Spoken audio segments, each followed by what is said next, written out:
Welcome back to episode 15 of the DVP, the Dan Vikas program brought to you by myself, your host, Dan Vikas, where we are going to talk about a couple of things.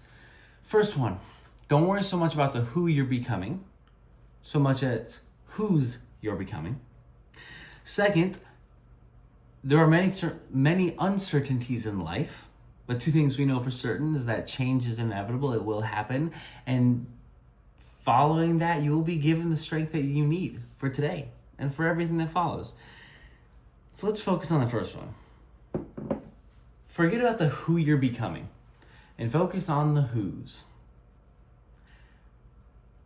Take you back just a little while. As someone who is guilty, not just recently, but in many areas and instances of my life, this isn't something I'm proud of, but happy to acknowledge it because in our weakness, he's made strong.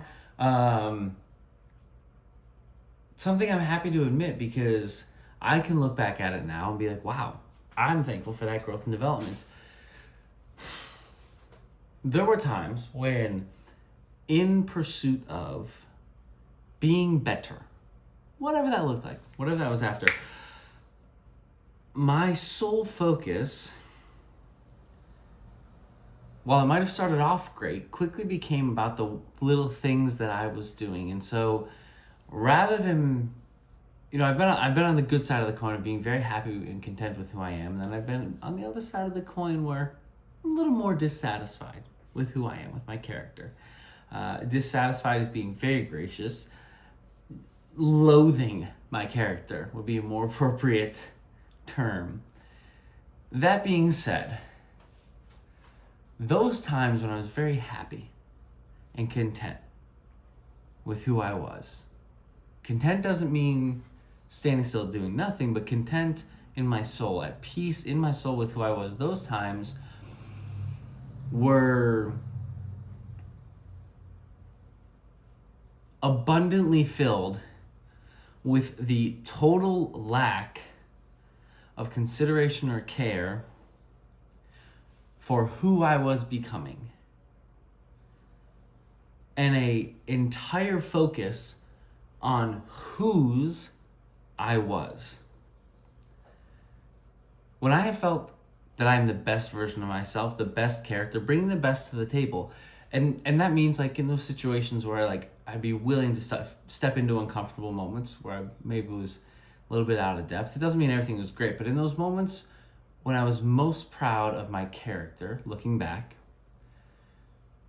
the only thing I was focused on those days, those weeks, those minutes, those months, seconds, hours, years, was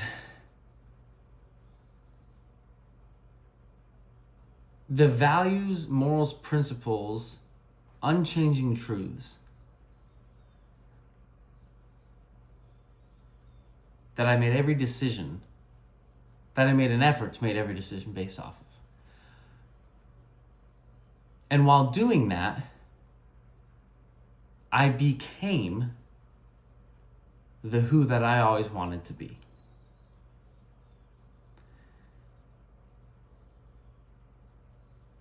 But when I began to focus on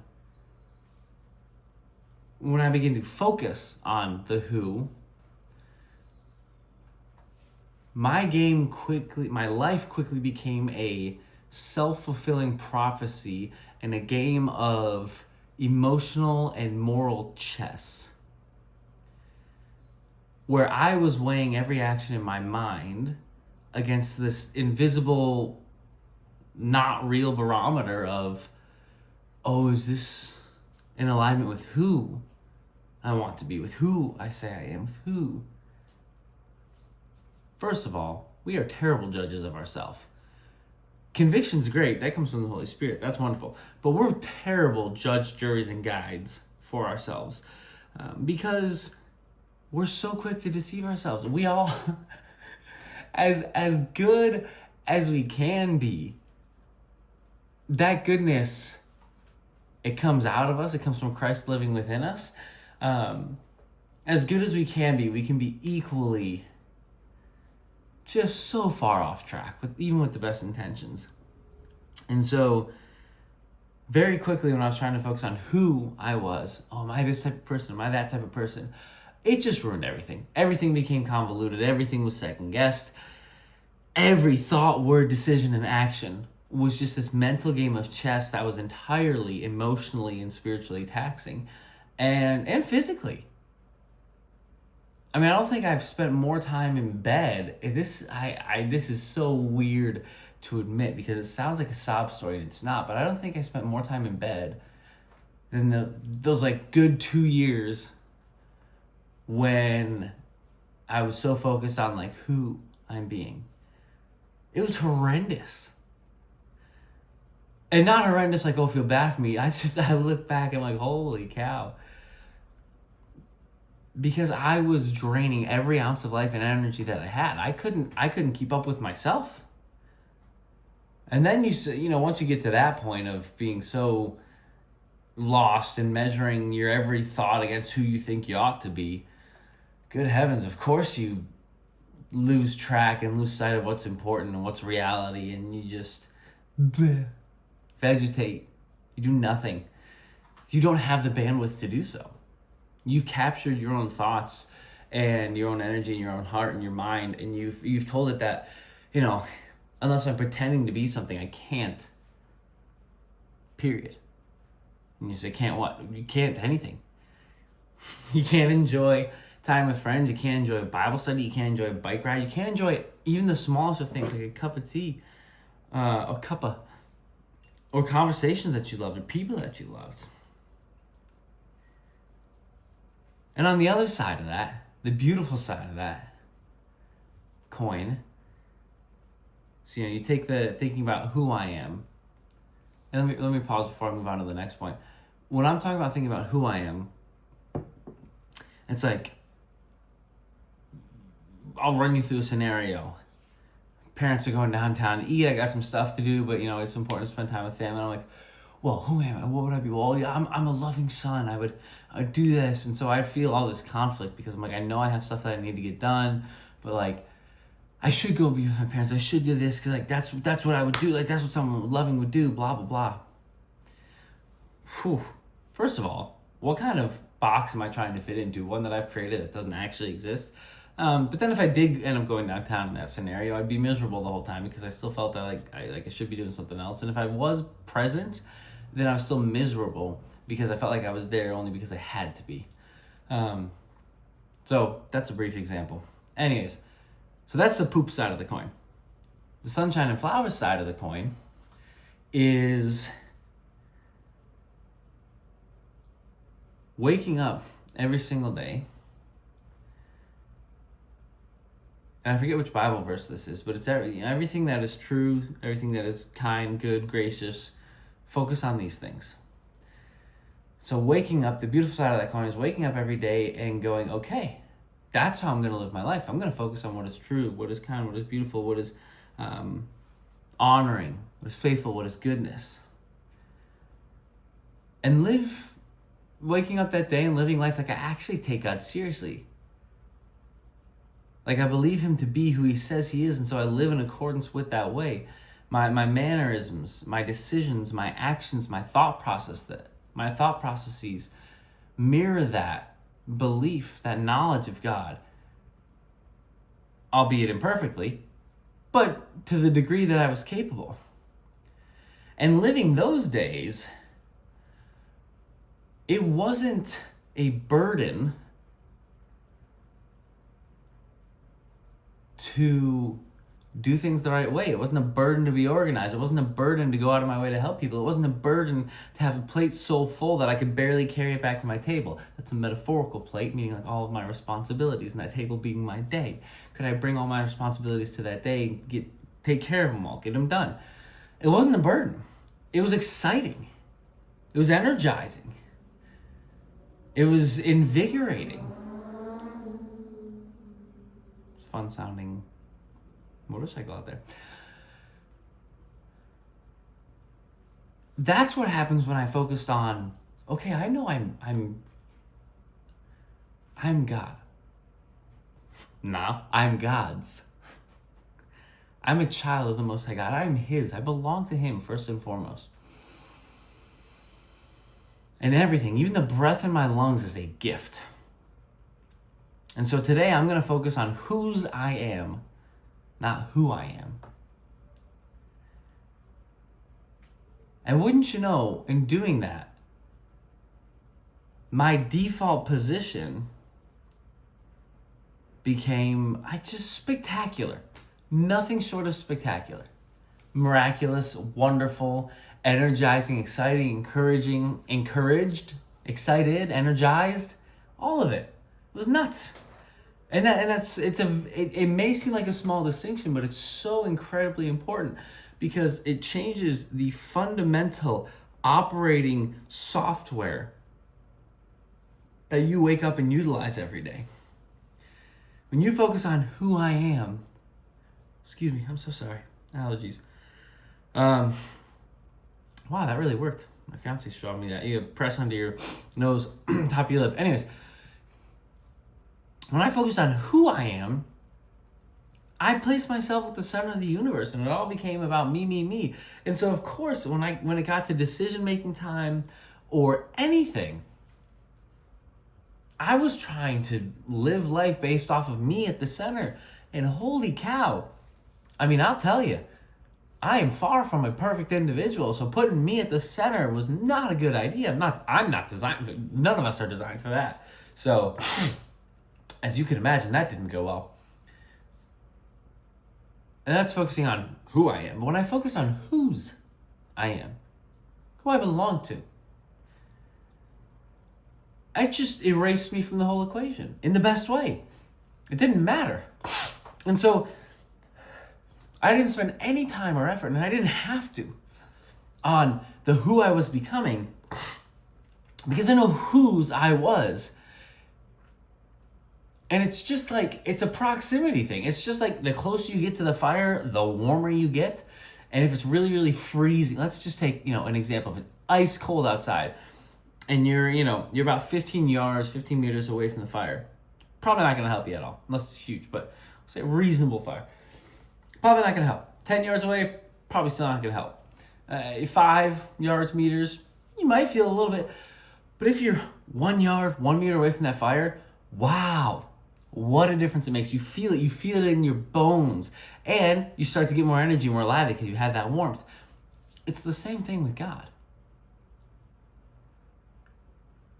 When I'm focusing on whose I am, my proximity to the order in which I was created to live, meaning ordered to Christ, put Him first, put Him at the center of everything, that changes everything about me, brings me to life. It changes my entire state, my nature. Because I'm not meant to be at the center. I am a glass that once poured out, I cannot fill myself back up. But the closer I get to the source, the never ending, always there, always loving, always pouring into us, always giving life, I can pour out indefinitely. Not because I have all that to give, but because I'm a vessel that He moves through. And so when I focused on whose I was, it had absolutely nothing to do with me. It was just a proximity thing. Everything in life got better. And I'm not necessarily talking about, I made $1 million. I'm talking about character and peace and my soul. The man that I was, infinitely content. And again, content doesn't mean still not doing anything, but just the peace was astounding. And when you're there, people talk about, this is something that I still work through and need to think through. People talk about how, getting to know Jesus has changed their life, has transformed their life. And I've been in that position. I've also been in the position where I'm like, doesn't seem to be doing anything. When's this transformation coming? Like, I'd like to start. There you go. There's the transformation. There's the change. And that's not how it works. I mean, it may in some instances, but as an overarching theme, those people who talk about transformational moments within their relationship with Christ are living that warmth and proximity to the Spirit and to God. There's a change not because they've been forced into it or because they've decided, well, now that I know Jesus, I need to do this. There's a change because the very nature of being closer to the fire will warm you up. Whether you like it or not, it will warm you up. Whether you say, yes, heat up my face and my bones, or go, I don't want you to do that. If you're right next to the fire, it's going to happen. And that's realized in every aspect and area of our life. And so you don't have to worry about, if you're sitting there praying, you're like, Lord, I want to be more kind, more patient. I want to be more thoughtful. I want to be more discerning, more trusting. I want to be more invested, more present. I want to be more energetic with the people that I care about. I want to be more disciplined. All very, very good things. But the moment you make any single one of those an idol, a heart's idol making machines, the moment you make any single one of those the center of your attention, goodbye, gone, toast. It's not meant to be. Because then you start operating from, well, no, I'm a gracious person, I'm a kind person, I'm a thoughtful person, I'm an energetic person. Which causes you to stop living in reality. If your voice says, I'm an energetic person, and you are at a point where your spirit needs a rest, but you're saying, no, I'm an energetic person, so you keep pushing and pushing and pushing, that is going to be detrimental. We are brilliantly capable. This has absolutely nothing to do with the David Goggins method, and contrary to that sort of thing, I believe humans are incredibly capable. Literally designed and handmade by the creator of the universe as co-creators. So there's that for you. But when we make, if we were to make that I am energetic, make that the center of who we are, we're gonna get to our breaking point spiritually. And life around us is a reflection, it is a mirror image of what is going on inside of us. And so no matter how hard or cool or limitless you think you are, if your spirit is broken, meaning if you've stepped further and further away from that fire, it doesn't matter how bad you want it to heat you up. If you're 50 yards away, it's not gonna heat you up. Now, ignoring, again, the crazy capabilities of the mind, because there's all sorts of outlier instances, but as a general rule, if you're 50 yards away from that fire, you're not going to feel it heat you up. You can sit there and say, I'm energetic, but your soul's removed from the source. So then, which by the way, so at that point, you can continue to force yourself to do stuff. I'm energetic, I'll do it, blah, blah, blah. Cool, great. It comes crumbling down at some point. Reality, life always snaps back and it'll get you. And this has nothing to do with limits, because we can reach a breaking point physically, but if we're close to the source, if we're close to the fire, if we're spiritually fine, but physically broken, that's when real miracles happen. I've seen people more full of life who have zero appendages. They don't have any arms or legs, and they're the most lively, energetic people, inspired, encouraged, fulfilled, and accomplished people I've ever witnessed or met. There's nothing to do with the physical. Or I should say that the physical is a representation of what's inside. And that is the beauty of when we focus on whose we are. Our identity is not tied to anything. So we don't have to worry about who I'm becoming, because I know if I'm close to the source, if I'm next to the fire, I will be warm.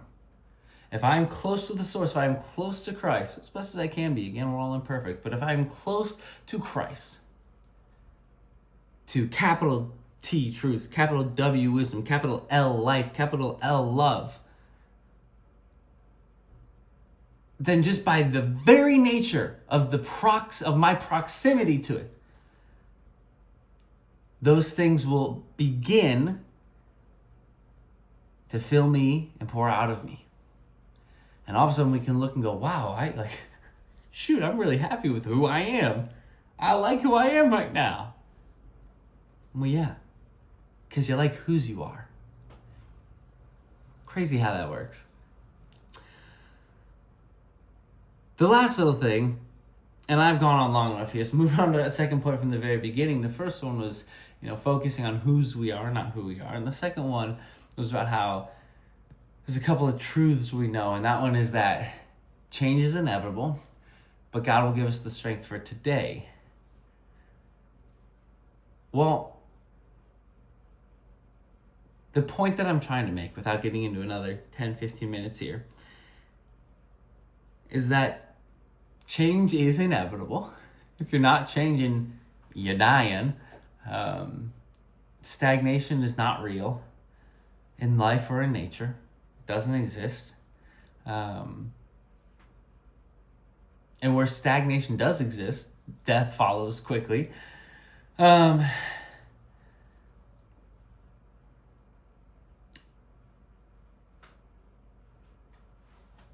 Change is inevitable, and it's a good thing. It's a gift.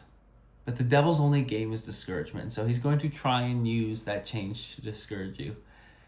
If you feel like you're in a position, and I'll probably build off of this in next week's, but if you feel like you're in a position where things are challenging, and you're going, man, if I can barely handle this now, how am I going to do this? Life's just going to get busier. You're right. It will get busier. And you'll get better. God tells us that, don't worry about tomorrow. You are taken care of today. The problems, the worries of today are sufficient enough. He'll give us the strength that we need to do what we need to do today. And as we grow, as we build that trust in him first, and then everything else that follows, proximity, as we build that trust in him first and we live the way he teaches us, the way that he coaches us, the way that he guides, if we just listen, if we live that way, then our capacity grows, our ability grows. It expands exponentially. And it can't be stopped. We serve a limitless, infinite God who's always there for us. He is within us. And so if you've reached a point where you're like, man, this is really challenging, and that discouragement is chirping in your ear like, life's only going to get busier. You go, yeah, I know. You're right. I'm going to stomp on your head. I'm only getting better. This is challenging, sure. That's okay. I don't have to worry about tomorrow.